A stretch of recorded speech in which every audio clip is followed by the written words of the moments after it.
On entend souvent parler de ISO, ASA. Ça représente en gros la même chose. ISO pour International Standard Organization et ASA pour American Standard Organization. Deux organismes de normes, l'un international, l'autre américain. Donc, ce qu'il faut savoir, c'est que la sensibilité exprimée en ISO prend des valeurs dans une suite géométrique de raison 2, 50, 100, 200, 400, 800, qu'elle sert à déterminer un niveau de sensibilité du capteur. À l'époque de l'argentique, c'était de la pellicule, et qu'elle permet de donner comme guide le fait que quand vous passez une sensibilité de 200 ISO à une sensibilité de 400 ISO, pour avoir le même résultat photographique, vous avez besoin de 2 fois moins de lumière sur votre capteur.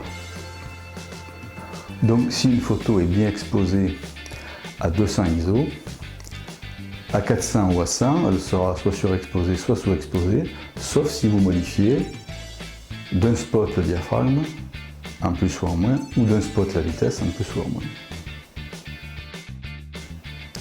Le capteur, c'est l'équipement qui remplace la pellicule argentique. Il est constitué de milliers de cellules.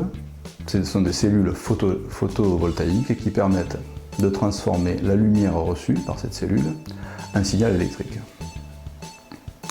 Si vous avez par exemple un capteur de 4000 cellules en longueur et 3000 cellules en largeur, ce capteur sera de 12 millions de cellules.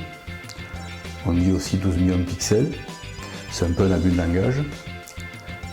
Et ces cellules qui constituent donc une matrice va devoir transformer la totalité de la lumière reçue en signaux électriques mis sous forme de matrice. On va y revenir un peu plus loin. Chaque cellule est équipée d'un filtre vert, rouge ou bleu. Et donc chaque cellule va mesurer à la fois l'intensité et la couleur qui est reçue sur cette cellule qu'on appelle aussi un photosite.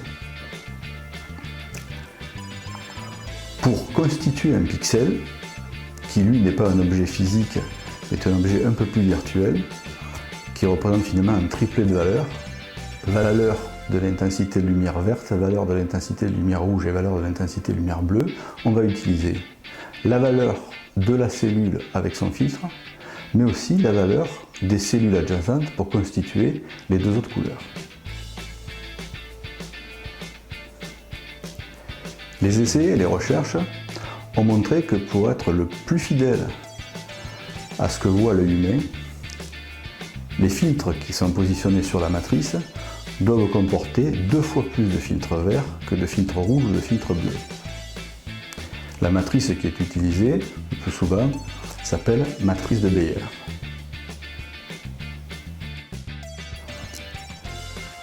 Le dématrissage, c'est bien sûr un temps très court, puisque c'est quasiment fait en instantané quand vous prenez la photo, un ensemble de calculs et de mise en œuvre d'algorithmes par les processeurs de l'appareil photo pour calculer tous les pixels de votre photo.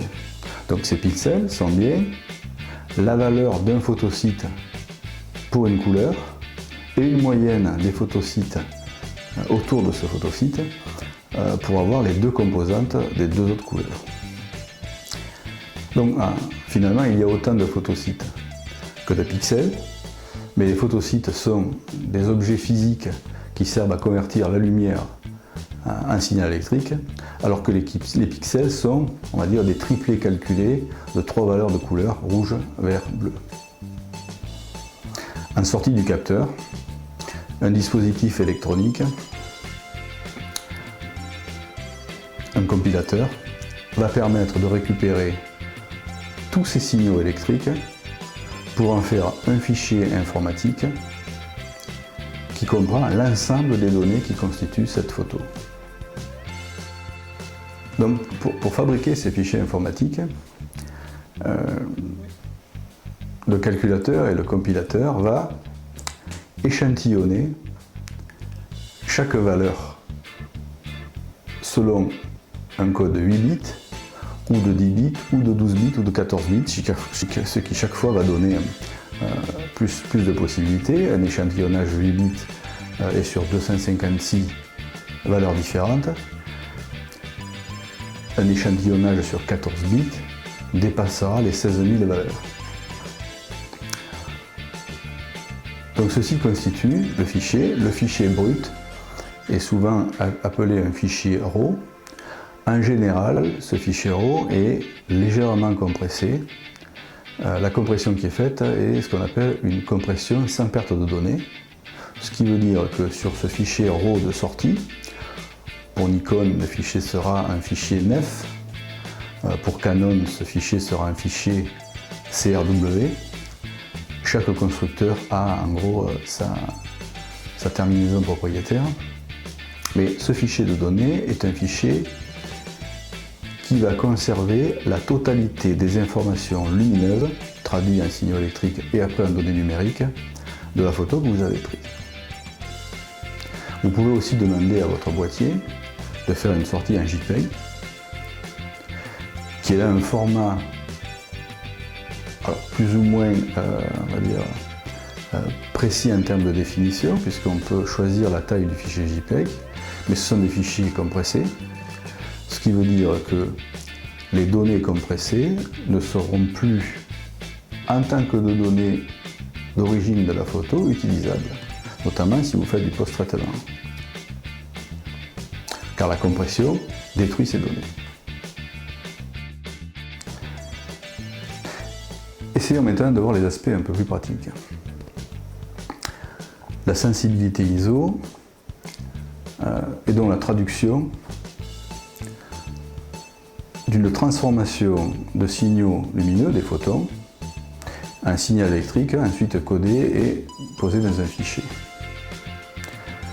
Les cellules photoélectriques, photosites, font donc une mesure. Ils font une mesure de quantité de lumière. Comme dans toute mesure, on mesure l'objet que l'on souhaite mesurer, là en l'occurrence de la lumière, mais on mesure aussi un objet que l'on ne veut pas mesurer, qui est finalement encore de la lumière, mais la lumière donnée par l'ambiance et qui n'est pas vraiment la lumière de votre photo, ou la lumière donnée de façon artificielle par l'échauffement du capteur, par des parasites dans le boîtier de l'appareil photo. Et donc cet ensemble d'éléments non recherchés dans la mesure, quel que soit le type de mesure d'ailleurs, on l'appelle le bruit. Et on définit donc la qualité de la mesure qu'on a effectuée avec un rapport signal sur bruit. Au plus ce rapport signal sur bruit est élevé, au plus la mesure est de qualité. Les capteurs, fabriqués par les industriels, ont donc un standard de base. Ils sont donc fabriqués pour avoir, au départ, le meilleur rapport signal sur bruit. En général, pour nos capteurs, il correspond à la valeur 100 ISO. Parfois 50 pour certains capteurs, parfois 200. En général, sur les boîtiers actuels, la valeur standard de construction des capteurs, c'est 100 ISO.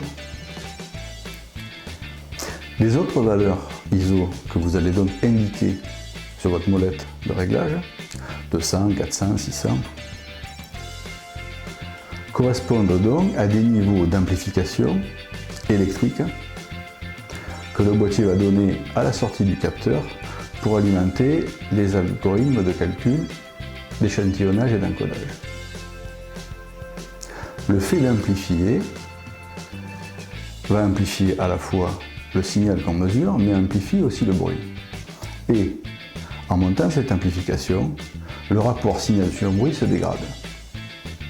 Ce qui fait que pour un capteur étalonné standard à 100 ISO, si vous le montez à 1600 ou 3200 ISO, vous allez avoir une perte de qualité. Donc pour aller un peu plus loin, on va voir quels sont les effets de ces trois paramètres sur le rendu de votre photo. Sur cette première photo, prise à 12800 ISO, le bruit est très présent. Il pourra être traité en post-production. Sur cette deuxième photo, prise à 100 ISO, la qualité est bonne.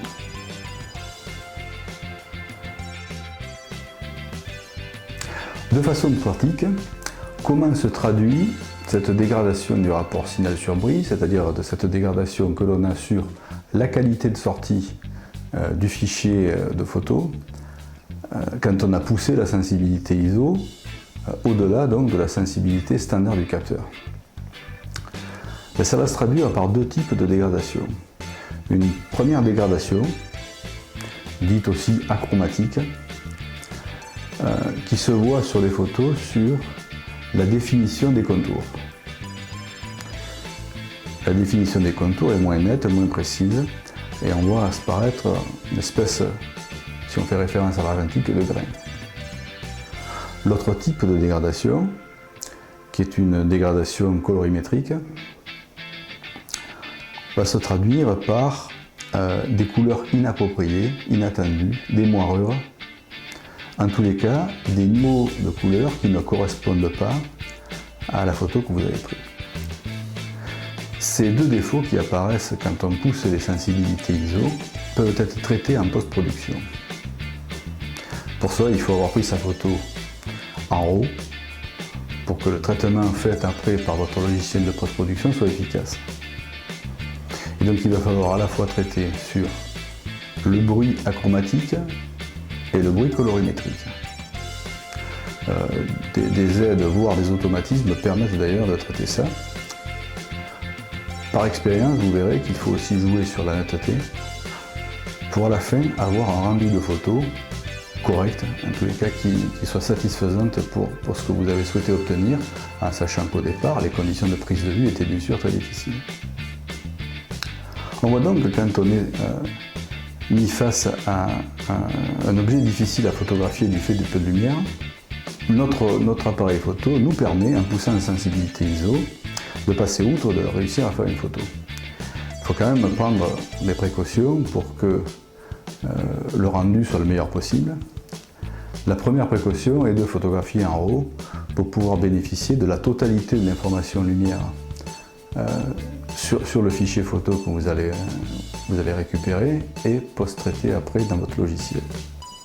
Donc pour avoir ce maximum d'informations lumineuses dans votre fichier de sortie, il va falloir choisir un temps d'obturation le plus grand possible, bien sûr en gardant une photo nette, et l'ouverture la plus grande possible. À partir de là, vous aurez la quantité d'informations maximale que vous pouvez admettre sur votre photo. Aller au-delà, soit vous êtes sur les limites de votre objectif pour l'ouverture, soit vous êtes sur les limites de ce que vous pouvez faire en termes de prise de vue à cause du bouger possible, bouger du sujet ou bouger lors du déclenchement. Il faut prendre la précaution de recueillir la totalité des informations lumineuses dans un fichier RAW, et pour ça il faut ni surexposer ni sous-exposer la photo, mais en général le risque est la sous-exposition qui nous prive d'informations que l'on peut traiter après en post-production. Pour finir cette vidéo, deux conseils. Un premier conseil, apprenez à connaître votre boîtier et les limites de ses performances. Donc faites des essais, poussez la sensibilité ISO et regardez en termes de grain, de bruit, les limites de l'acceptable pour vous.